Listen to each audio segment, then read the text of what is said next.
Thanks a lot for the introduction. Hi everyone, my name is Ermis, and today I'll talk about our work on truthful LLM aggregation with an application to online advertising. This is joint work with Michael Carey and Sven Seuken. We're all affiliated with the University of Zurich and ETH AI Center. Michael is also at the Harvard School of Engineering.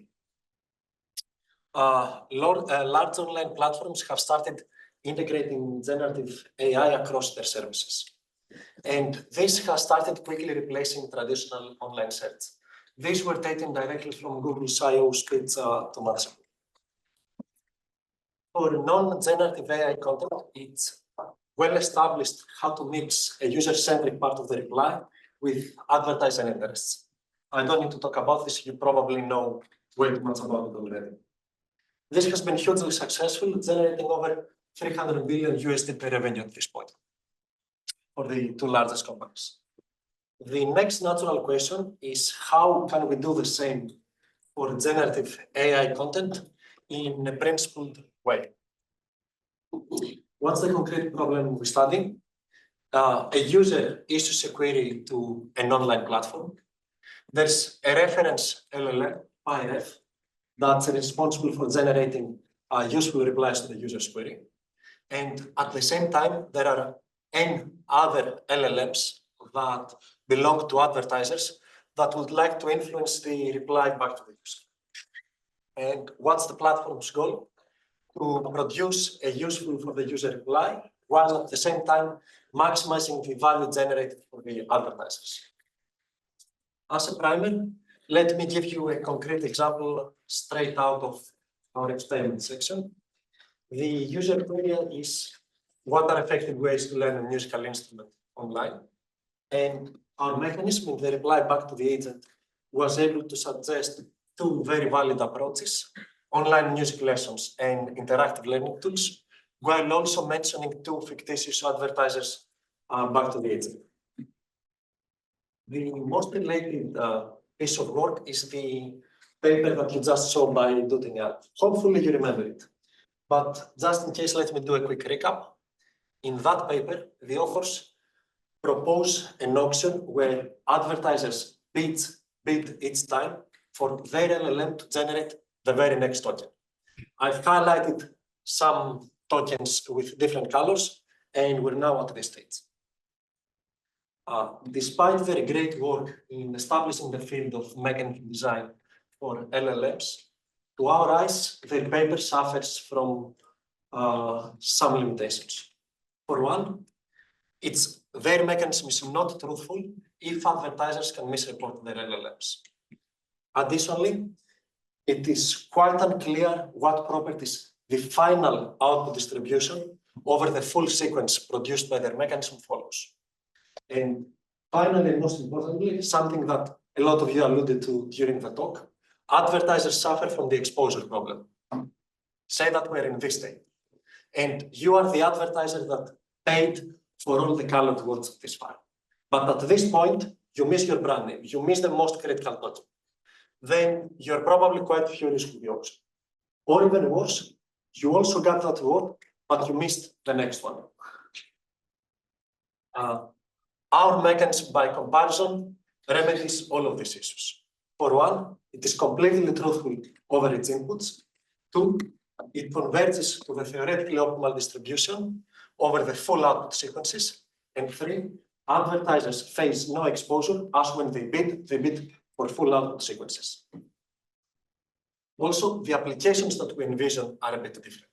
This is the motivating example that Paul used. In the bottom of the slide, you can see native content, and at the top there's a banner which was used to mix the LLMs of two advertisers. While the application that we envision for our mechanism, there is only one produced reply. This is some generative AI content that mixes both the user-centric part of the reply as well as the advertiser's interests. Let's start with some preliminaries. I'll go fast. They're the same preliminaries that you saw. An LLM is just a mapping from token sequences to distribution over the next token. By recursively sampling from that mapping, we can construct full output sequences. With pi of y condition on x, we denote the probability that LLM pi assigns to reply y to query x. and with R subscript I of X, Y, advertiser I's reward for that reply. What's the platform's goal? To sample the final reply to the user's query from the LLM that maximizes the advertiser's reward while staying close to a reference LLM. Think of ChatGPT, think of Gemini, that can produce useful replies for the user's query. The first part here is the expected reward of the advertisers. The second part is some notion of distance between the useful LLM for the user and the final LLM that you came up with. And importantly, this tau parameter in the middle, that's just a real number that allows you to mix between having replies more useful for the user or for the advertisers. It turns out that it is well known what the optimal solution to this optimization problem is. This is the optimal LLM.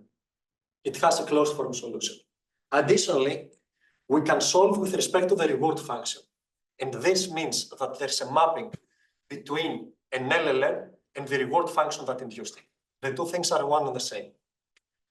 Now, despite the fact that there's a closed form solution to this optimization problem, we know what the optimal LLM looks like. There's no way of directly sampling from it. That's why you see that it's random. So the traditional approach in the literature is to start with a reference LLM and do reinforcement learning with using as objective this reward function. This is the standard reinforcement learning from human feedback pipeline. So the next question is, okay, you know what the optimal LLM looks like, you know how you can reach it, there's a whole literature on it. Why don't we just do that for our application? The answer is that advertisers come and go, depending on a variety of factors, depending on the user query, depending on the user itself, depending on their ad budgets. This means that the optimal LLM itself changes from one query to the next. And we simply cannot afford this very slow and expensive process of LLM retraining on a per query basis. Instead, our goal with this paper is a mechanism that, given the query and the advertiser's LLMs, converges to the optimal LLM that we just saw as computational resources increase, is strategy-proof over its whole input space, and from the user's perspective, has the same delay as directly querying an LLM. Let's start with our allocation. First, given the user prompt and the advertiser's LLMs, we draw n candidate replies to the user's query from some LLM pi. Right? Each of those replies requires a full LLM inference call. Then we ask each advertiser the reward for all sequences generated. Finally, we return each of those sequences with a probability proportional to the probability of that sequence in the optimal LLM. As a reminder, it has a closed form solution, meaning that we can calculate this, divided by the probability that it was generated with from the LLM pi.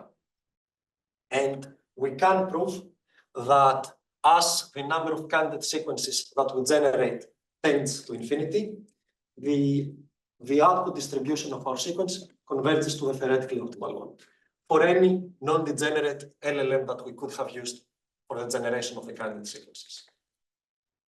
The obvious choice would be to use the reference LLM itself. However, in practice, that's not such a good idea. Say you're an advertiser, you're Nike. You only have high values for sequences or replies to the user's query that references your brand by name. But it's very unlikely that the reference LLM, say ChatGPT, will mention any brand by name. So what's happening in practice is that the set of candidate sequences that you generated have low value for the advertisers and consequently a low objective value for the auctioneer.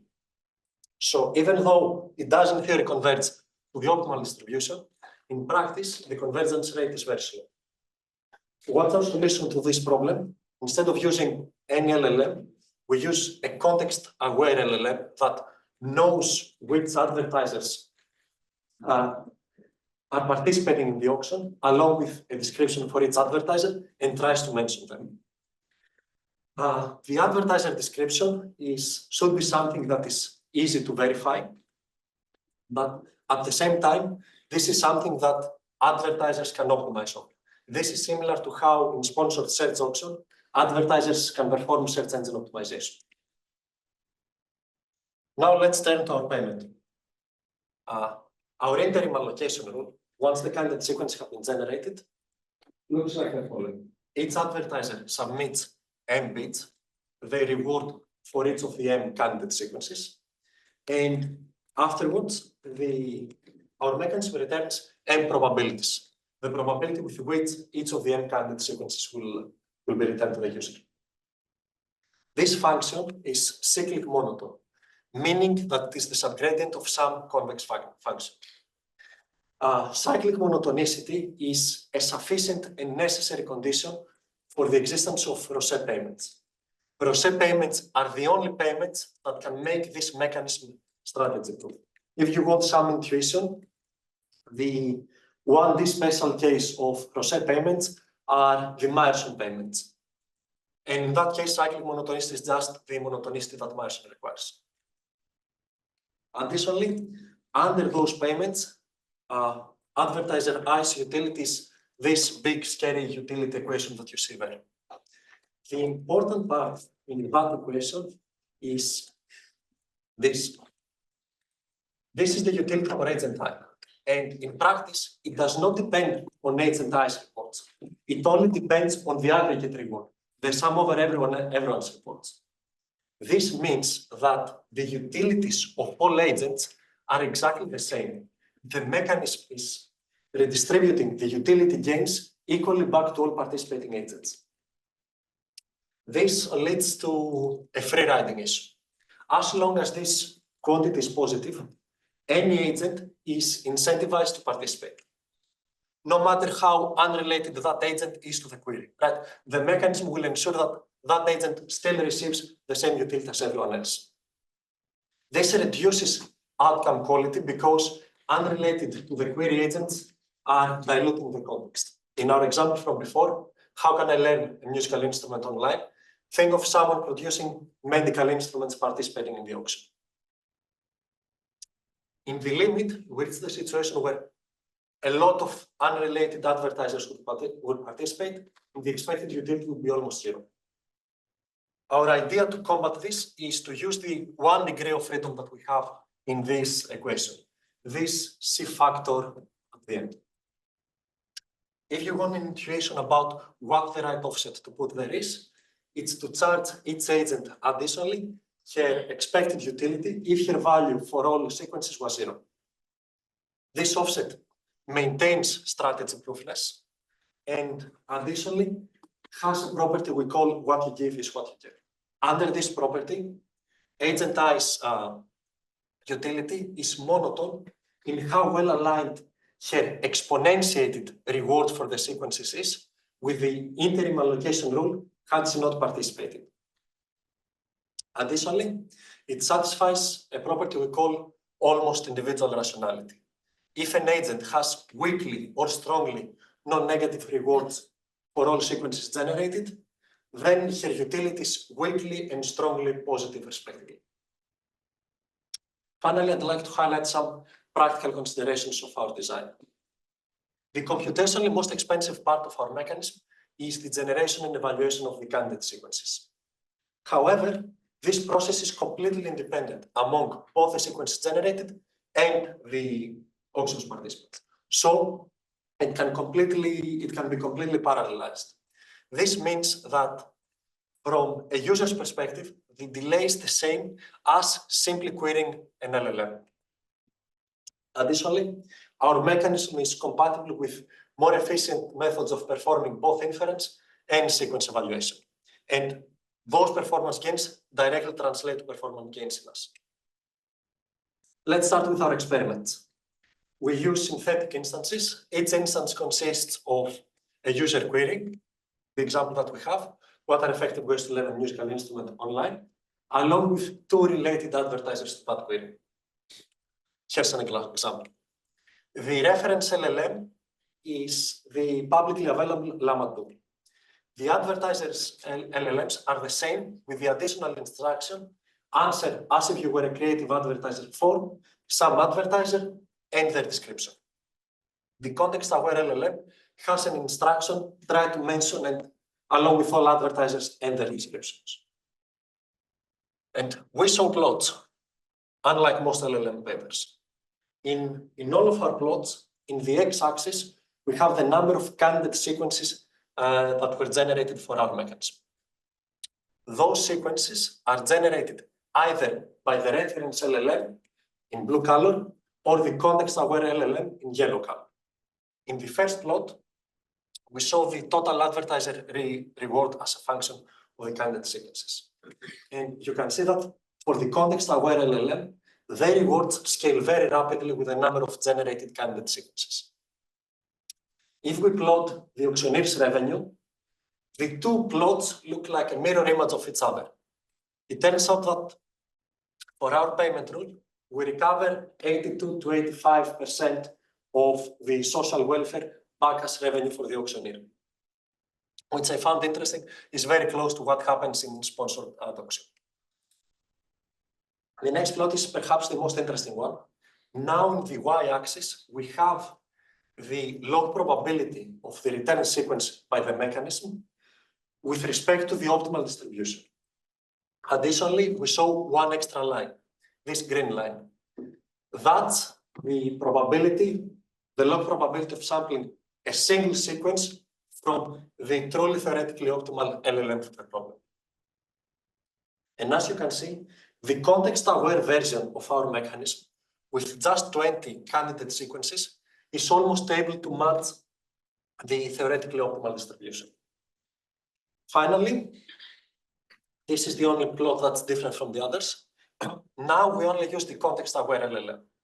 What we plot is the Pearson correlation coefficient between an advertiser's reward and their utility gain for the vanilla milestone payments and the milestone payments with our offset. The offsetted payments are highlighted with yellow color, while the vanilla rosé payments, are with blue color. And as you can see, the offset that we introduced caused a significant increase in the correlation between an advertiser's reward and utility, meaning that we do empirically satisfy the property that we claimed. To conclude, we introduced a novel truthful mechanism for aggregating preferences over LLM outputs. Our mechanism allows for a principled way of balancing participant rewards with divergence from a reference LLM. This makes it really well suited for the online advertising setting. And additionally, our mechanism probably and quickly converges to the optimal LLM, generating significant value for the advertisers and revenue for the auctioneer along the way. This is the largest step today towards integrating advertising with LLM-generated content. And that's all I had to say. Yes, I'm in the job market this fall for postdocs. Thank you so much.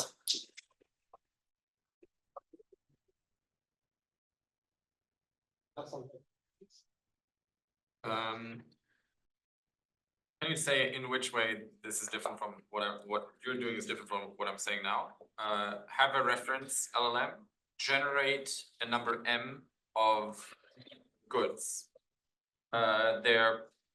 It's a public good, so their public preferences over the M goods that we have created, run an auction, go back to 80s and 90s and open papers.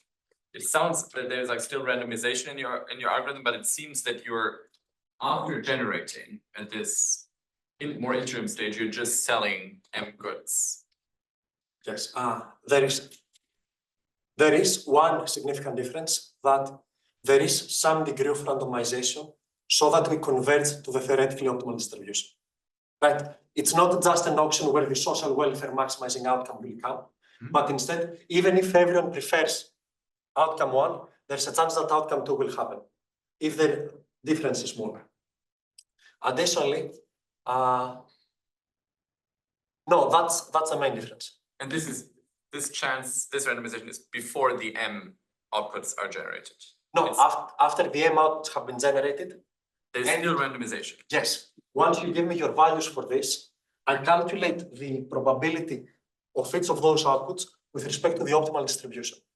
And I will return each one proportional to that distribution. So there is randomization along every step, but it's very close. I have a quick question. You're saying like I'm not sure my understanding is correct. Like you only consider one allocation, right? So you only add one bidder to the solve. Right? But actually, I saw the previous work. Like they may consider like if you search for some travel to New Zealand, like there could be some regular ad for hotel and some for flights, and they may like work together. But like, is there any possible solution for this kind of thing? Let me see if I can go back to the slides. Okay. Actually, I think there's a misunderstanding here. Yeah. You know, our LLM is able to mix those. Look at the example it generated. It actually suggests two advertisers at the same time. Right? So once the sequences have been generated, every advertiser bids on them. And the response that they preferred is the one that will actually happen with some probability. Right?